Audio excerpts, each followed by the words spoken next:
What's going on, y'all? VNNCZ3 here, and I'm so glad you stopped by.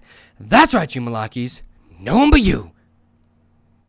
To spend some of your quality time to hang out with me today because we are going to be doing a monster hunting facts, do's and don'ts. A lot of guys really mess this one up, alright, fam? So pay close attention to what I'm about to say, alright, fam? You know, I'm saying fam because we don't take no L's out here. Dab, dab, dab. We don't take no L's out here, you know, because you guys are getting the good information, right? That good shit, right? So here we go. Number one thing you guys got to remember is that IGG clearly stated that the higher the level of the monster, the higher the better drop rates you guys are going to get, right? And the drop rates they're talking about are things like festive bells, the beast paws, all that good stuff, even gems, speed ups, shields, relocators, basically all of that stuff outside of just resources, right? And so here we go, right? I had a queen bee right here. I've hunted at least 10 of them so far, and I barely just got one gem drop rate, right? But if I was on the main account and I was hunting level 4s, I probably would be getting one like every like 4 or 5 hits, getting a gem drop, right? But that's besides the point, all right, fam? The number one thing a lot of guys always ask me is, hey, what is the best team to use for monsters? What monsters to hunt? You know, should I hunt level 1s, level 2s, 3s, 4, whatever, right? So let's start from the very, very top, and that is, which monsters should I hunt? And then work our way down, all right? So the monsters you guys should be hunting depends on you, okay? If you are trying to give everybody in your guild gifts, level 1s will always beat anything out any time of the week, okay? Level 1s give like mega guild gifts, right? Because they're so easy to kill and they're so plentiful around the map that you can kill them, everybody gets a guild gift, and everybody's happy, right? They have, you know, you can get upwards of like, you know, a couple hundred gems from a level 1, right? On those lucky rare occasions, which is amazing if you can get those, right? Absolutely amazing. And, you know, for more personal use / guild, you want to hunt level 2s. And I recommend, guys, only hunting level 2s and higher if you can, because the drop rates on a level 2 are going to be that much more higher than any level 1 you could possibly actually hunt, right? Because, like I said, IDG had already announced that the level 2s have a much higher drop rate. Same thing for level 3s and 4s of getting the good stuff, the stuff that you guys actually want, right? And so, you know, a lot of guys, here's the next question I get asked, right? Is that, how many times should I hit a monster, right? Should I hit it like 4 times, 1 time? What's better? You know, tell me, bro, what's better? So that really depends, right? If you are trying to go for a level 4 monster and you're trying to get like a relocator out of it, bro, hit it 1 time and 1 time only, because every single time you hit that monster, you get to roll the dice basically on what you get for a drop. Right, and so it's better to do like a solo hit, right? Do single hits on a level 4, because you'll get way more stuff in return, right? On the main account, I can hit a level 4 like 4 times, or 5 times. Yeah, almost 5 times, right? And so what I do is I simply just hit it once, hit it twice, 3, and I hit it 4 times, right? And after the 4th time, I look at all the things that I've gotten. Maybe it's a relocator, all that good stuff, right? But it doesn't work the same way if I hunt a level 2 or a level 1, right? When I hunt a level 2 or a level 1, I want to just one-shot it, all right? I'm telling you guys, one-shot it if you can. If you can't, break it down in sections, okay? Because the drop rates aren't nearly as high as a level 4 is. Also, the energy is not nearly as expensive, okay? So I would recommend, guys, if you're hunting level 4s or you have the ability to hunt level 4s, your guild's not going to get very many guild gifts, but you'll get more personal rewards out of it, okay? And only solo hit those level 4s. Only hit them 1 time apiece. Level 3s, you can hit in pairs of 2 if you want to. I usually empty out my entire bar on a level 3, and then I fill it back up, then I empty it out again and fill it back up, and then one more time, and usually it's dead, or it's dead off of 2 bars, okay? So that's what I do personally. I haven't noticed a difference in the drop rates from hitting it 1 time at a time or hitting it 3 and 4 and 5 times, right? I've only noticed that with the level 4s, my bad, right?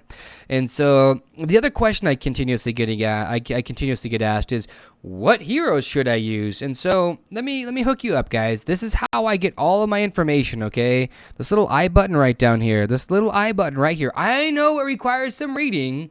I know it does, but it's not as much as you guys think it would require, right? All the stuff right here, it is pretty much irrelevant. There's only a few parts of it that's actually like good to know. Like on the Gargantuan Beast, if you didn't read somewhere in here that they hit like a freaking semi-truck, then you might build the wrong team and not do so well, okay? So I typically read all of this right here, and then I make my own decision, right? And then I watch a battle unfold so I can make adjustments. But the two things you guys really want to pay attention to is what damage type it is and what it's strong against, okay? Now, I had somebody translate this for me in the guild KT when I was in KT, and the Chinese translation is correct, but when they translate it, it doesn't really sound all that great, right? Strong against high magical defense. You're thinking, but that doesn't make any sense, right? Doesn't make any sense, right? And so here's how you guys got to think about this, right? Ignore the first part right here, strong against. Just ignore that part, right? It has high magical defense, okay? That's all you guys need to know is it has a high magical defense, right? Also, the damage type of it is magical, okay? So if it does hit really hard, like a Gargantuan, Gargantuans are physical, okay? You might, I use a tank. Anything level 3 and higher on a Gargantuan, if I'm trying to kill it, I use a tank. And usually I use Soul Forger or Big Guy or somebody like that, right? I use an actual tank, all right? And so a couple of things when I say you want to use a physical team, right? Like this right here says high magical defense. I want to use a physical team to beat this because it has a high magical defense. So using heroes like Incinerator is no good. Using heroes like Prima Donna is no good. Using heroes like Snow Queen or Sage of Storms, those heroes will do very minimal damage. Very, very, very minimal damage. And so what I mean by physical is not strength-based, okay? This is a strength-based hero. Your big guy is a strength-based hero. He's not going to do nearly as much damage to it as a Death Archer would, right? I will use a gray level 60 max geared Death Archer over a gold max geared big guy because it'll do more damage. It'll just do more damage. Agility-based heroes are damage-based heroes. They are DPS heroes, damage per second heroes. They bring the pain, basically, right? And so a lot of guys continuously say, well, bro, I'm just going to use the big guy, Death Knight, yada, yada, yada. I'm like, you're doing yourself a lot of harm there because it's better to use a hero like Demon Slayer or Scarlet Bolt or something instead, right? But I don't got those heroes. Well, maybe you need to work those heroes up, right? And so what I mean by physical-based heroes is any hero that is agility, okay? Also, to get from the highest damage possible down to the lowest damage possible, you always want to use your damage over time heroes first, okay? So if I was going to build a team right here against this Queen Bee, if I was going to build a team to beat it, to do the maximum amount of physical damage to it, I would pick heroes like Death Archer because she has a grenade that does damage over time, right? Damage per second right there, right? It deals it over 3 seconds. So basically, while she's auto-attacking, this is still doing damage, making her a damage over time hero. Also, her ultimate, it ticks 10 times for, at my level, for 5,000 damage. That's a lot, okay? It ticks really rapidly, and she's still firing the entire time that's going down, right? I know a lot of you guys are going to say, Tracker is the best, yada, yada, yada. Look, man, Death Archer will beat Tracker 9 times out of 10 in a damage race. The one time Tracker beats Death Archer is because she does a lot of crits, right? That's the only reason why. Tracker's kind of fickle like that. You have to crit with Tracker for her to outdamage pretty much anybody, okay? And so for heroes like the Queen Bee, I would personally use Scarlet Bolt because she lowers the physical defense of enemy heroes, right? Of everybody that's in the same room as her, right? So I would use like Scarlet Bolt. I would use Black Crow because she lowers the defense even more. And she also has a... Black Crow, right? So she lowers the defense and she applies a bleeding effect, okay? That's a damage over time effect. I would also use heroes like Death Archer, right? I would use heroes like Demon Slayer because Demon Slayer does more damage than all the other physical heroes pretty much, right?